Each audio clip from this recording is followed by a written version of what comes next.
The 25th annual Reverend Dr. Martin Luther King Jr. Scholarship Breakfast held by PUSH takes place next weekend.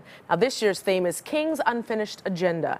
Here to talk about it is Dr. Jeanette Wilson. She is minister and attorney, senior advisor to Reverend Jesse Jackson, and national director of PUSH for Excellence.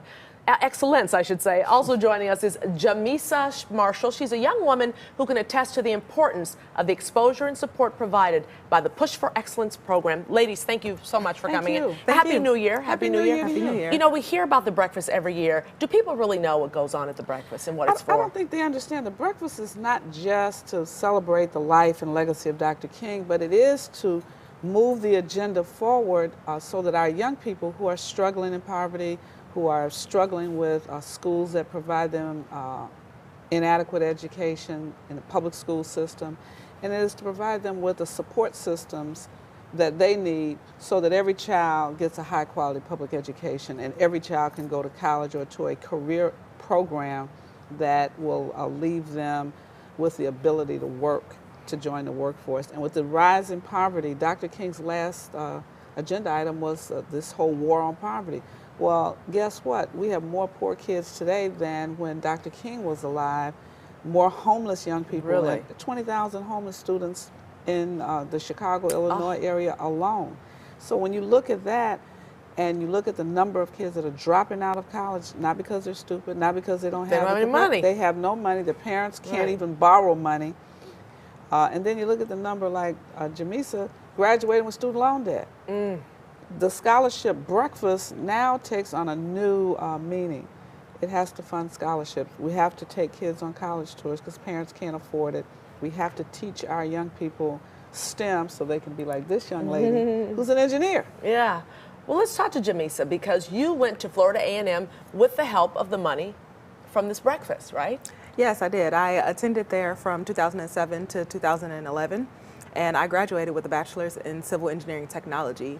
And, you know, being afforded the opportunity to attend an out-of-state school and do well there, it allowed me to go ahead and get my master's at another out-of-state university. So, would you have been able to do it without the help of the breakfast, though, the money from the scholarship fund? No, I saw so many of my friends who started at Florida A&M and could not finish. And because they couldn't finish, they had to go home and practically start over.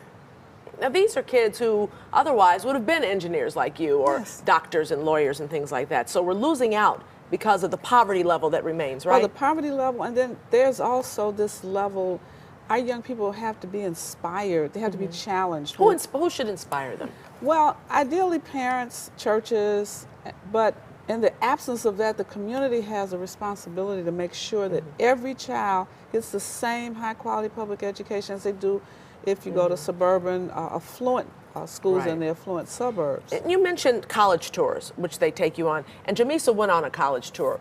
Without something like that, you wouldn't have known what was out there, would you?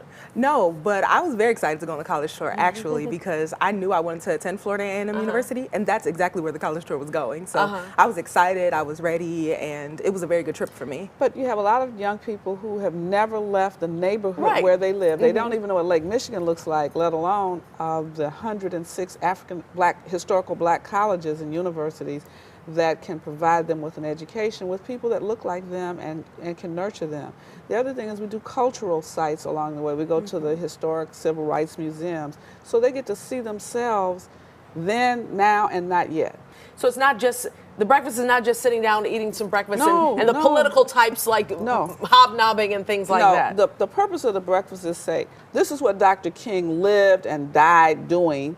This is what we are doing to continue his legacy, and this is the unfinished agenda, addressing poverty, addressing structural inequities in education, addressing some of the inequities in economics. Like when we look at the media, are we seeing on and off the air the number of African Americans and people of color that reflect the demographic of the United States? Of course not. And it's something that needs to be changed. It's something that is an unfinished agenda. Silicon Valley is an unfinished agenda item. And will we ever finish the agenda is the question. I hope we can in my lifetime. Yeah. But if not, we have to keep working on it. And that, as a result of an unfinished agenda, this rise in poverty, these inequities, that continue to proliferate, you see this rising tide of violence. And so one approach to it is it's getting kids off the street into positive programs. And into jobs, too. Into jobs. Yeah. And the STEM is the new factory. We're now a technological society. Well, our young people have to be prepared to move into it. All right. Thank you, Dr. Wilson. Jamisa, good luck to you. Thank you. Thank you. Here's the information for next week's Big Breakfast. It's January 19th at the Hyatt Regency on East Wacker. You can visit pushexcel.org for more details. And thank you to all of our guests today. Can everybody get one ticket, at least one ticket? At least one ticket, child. that's right, to support one child. You got it. When we return, a special tribute to Dr. Martin Luther King with some very familiar faces from the 80s. Stay with us.